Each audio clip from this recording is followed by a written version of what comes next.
Hello, my Italian food fanatics. Today, we're going to make an excellent side dish. This side dish comes to us from Patsy's restaurant in New York City.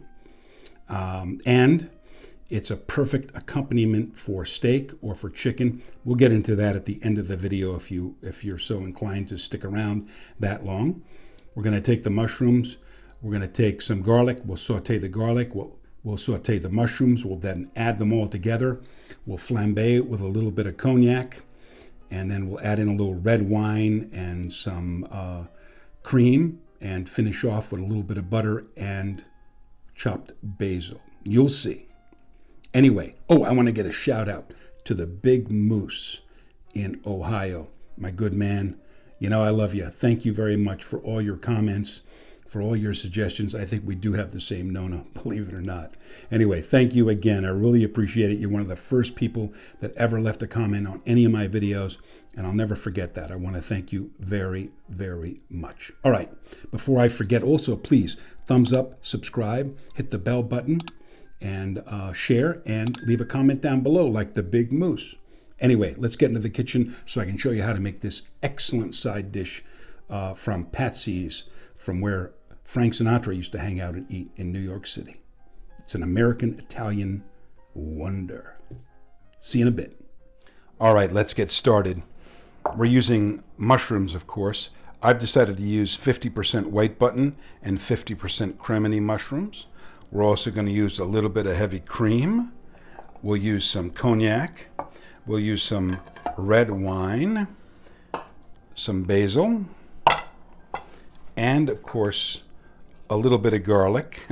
Actually, a lot of garlic. This is an American-Italian, New York-style recipe. And so consequently, there's copious amounts of garlic. And we use a little bit of butter and some olive oil as well. So let's get all this taken care of. We have to slice the garlic. We have to clean off the mushrooms. We'll wash them. You can wash mushrooms. We're going to chop up the garlic, the basil, and we'll go from there. I'll be back when I fabricate everything. All right, I want to show you something. This is a white button mushroom. I've gone ahead and washed it. You can wash mushrooms unless they're extremely delicate, like girolles or certain mushrooms you can't wash. But the white button mushrooms and the Cremini you can. I like to cut, you see how it's oxidized here? I like to cut that portion off, depending on how big it happens to be, or small. If it's all the way down to the edge here, I would just cut the whole thing off. And then we want to slice the mushroom. We do not want to slice it too thin. And the reason for that is because this is going to be cooked a lot, and we want the integrity of the mushroom to remain. So a little bit thicker than you would normally cut them, so that when we're done with the cooking process, we actually have something that resembles a mushroom that's not going to turn to mush. And we want mushrooms, not mush, with a lot of room. All right? So there you go. All right, here we have our mushrooms, our garlic, and of course our basil chopped up.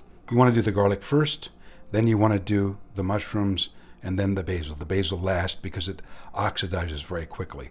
So now let's get on the stove and let's make this Italian-American or American-Italian side dish. All right, let's get started. I have the pan on the flame and it's pretty high. We're going to add a little bit of olive oil in here. As always, a little bit with me means a little bit more than what normally people would put in there because I am somewhat generous with the olive oil. And we'll just add in our garlic, and we're going to basically cook these up until they are a little bit golden brown. And I'll be back when that's done. To ensure that all of the cloves kind of brown at the same time and you don't get some that are browner or ones that are burned as opposed to being brown. So everything evenly browns at the same time. You can tilt the pan up like this and take a spoon and make sure that all the garlic is submerged in the oil. So just a little pro tip for you there. You can also take the spoon and move these around. You can see that on the one side they are getting a little bit browner than on the other side. And these are almost ready to take out. They get sticky too. All right, so we're gonna, if we don't start taking them out now, we're gonna end up with burned garlic. So let me do that, I'll be back. All right, as you can see over to the side is our garlic that's golden brown. I've taken the rest of the oil out because there were little pieces of garlic in there. We're going to add some more oil into here. And now we are going to turn our attention to our mushrooms. When this comes up to temperature, we'll saute. We'll add a little bit of salt because that will draw out the moisture, because mushrooms are mostly water anyway. And we will brown the mushrooms. I'll be back when we're going to add the mushrooms. All right, I've moved the pan to a much more robust burner. As you can see, it's smoking. We're going to add in our mushrooms. And as the mushrooms go in, we will do nothing. We just leave them alone. So the more you move them around, the more you're going to damage and destroy them. We are going to, however, as I mentioned earlier, add a little bit of salt. That will help draw out the moisture. There we go. I'll be back. As you can see, these mushrooms are giving up their water. So I've done nothing but move them around just a little bit, and we'll continue to just leave them alone. And when that water evaporates, you will hear a change in the sound of the mushrooms. They'll begin to sizzle, and that's when they'll begin to brown, and then that's when we're going to move forward. So I'll be back when the water is evaporated and the mushrooms are beginning to saute in earnest. All right, you can see that the water has evaporated, and not all of it. It's almost done. And it's beginning to change in sound. It's beginning to sizzle as opposed to boil away. Now, there's another way to do this with the mushrooms. You can blanch them first and then add them in here, but I don't like doing that at all. I think that's a shoemaker shortcut, essentially. That's not proper cooking, and I've seen people do it that way. In my opinion, it just doesn't work. So we'll just do it the old-fashioned way and let them saute, and we'll be back. All right, now you can hear and you can see they're starting to get a little bit of color, and that's exactly what we want. In fact, I'll turn this down, and you can hear that they're sizzling or cooking away. So let me turn this back up, and we'll give them a good saute. I'll be back. All right, as you can see, our mushrooms have some color on them now. And now we're going to go in there and add our cognac. And we are going to flame it.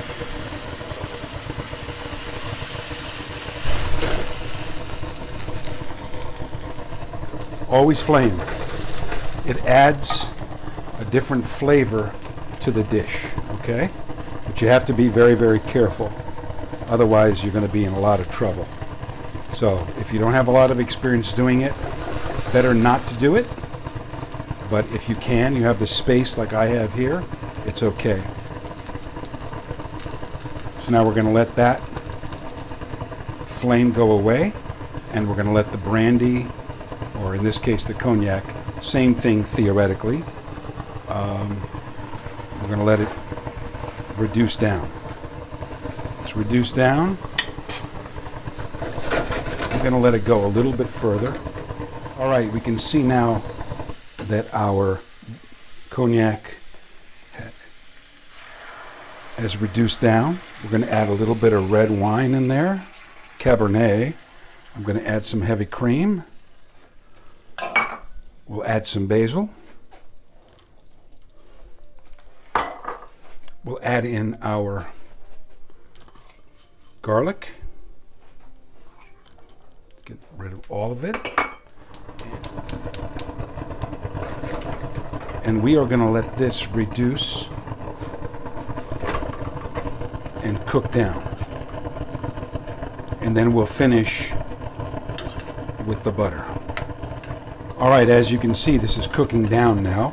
It's getting a little bit thicker. We're going to let it cook and reduce down even more. We want to get this to almost a syrupy consistency.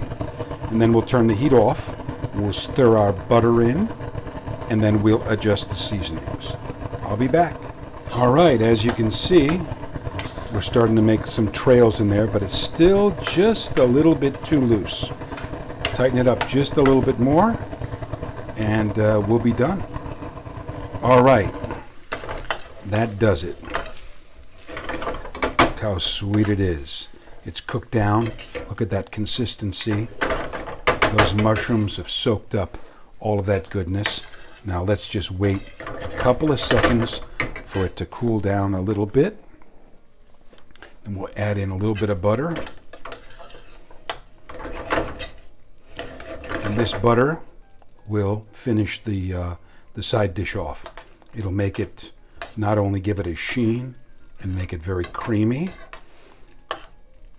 and silky, called Monte au beurre, finishing with the butter.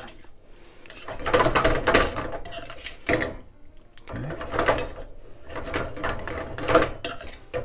There we go. And while this happens, I'll get a spoon and we're going to taste and adjust the consistency. Let's mix this in a little bit more. All right. You can smell the butter. How sweet it is. That is a beautiful thing. Let's see.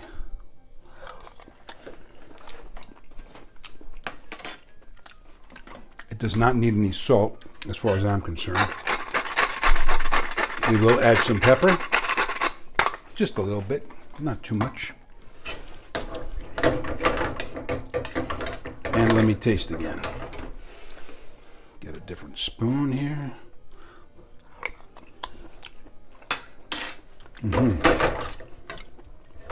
That tastes good.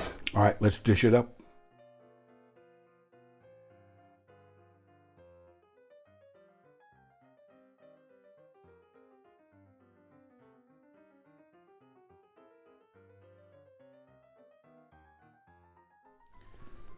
All right, my Italian food fanatics, you saw me dish it up. Now it's time to get a little taste of our side dish of mushrooms. Now, this is a recipe from Patsy's in New York City. So it's American Italian. There's a place where Frank Sinatra used to go all the time. I've changed things around a little bit with regard to procedure. We don't blanch the mushrooms first. I think that's a mistake because you're taking flavor out. And we flame the brandy, and then we put everything else in. In their recipe, everything went in. The cognac or the brandy, it's the same thing. It's just different grapes that are used. And cognac comes from the Cognac region in France. Otherwise, it's got to be called brandy. All right, so let's just get that out of the way. They put the wine in there with the cream and the cognac or the brandy and the butter and a little bit of water, and they let it reduce down. I would rather flame the brandy and then add the other things in and then finish with the butter. That is a more classical way of doing it rather than just throwing everything in, okay? So you can follow whichever way you want. If you follow my way, it's a classic quote-unquote proper way of doing it, essentially. If you boil the butter in with everything else, it serves no purpose. The beauty of butter is it has to be enjoyed in the way that which you saw me finish the sauce. It makes a silky, a shiny appearance and a silky mouthfeel and texture, and it makes everything just luscious. So anyway, let's just taste these.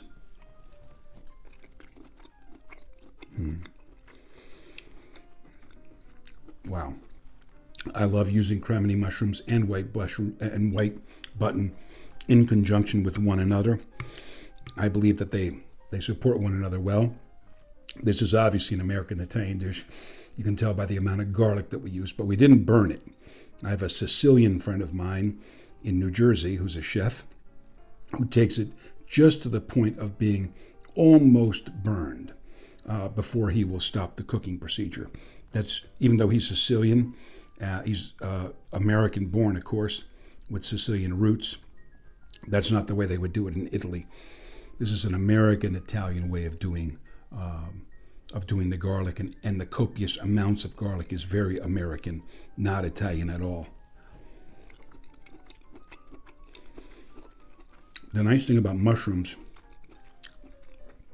is you theoretically cannot overcook them. So there's still a crunch. I don't know if you can hear it. There's still some texture to the mushrooms. Of course, they lose their water, but that cell structure remains. Put a little fresh basil in there. You can taste everything. The cream, of course, the butter, it's perfectly seasoned. That little bit of salt that we added in the beginning, when everything cooks down, it was perfect. Freshness of the final amount of basil that I put on there.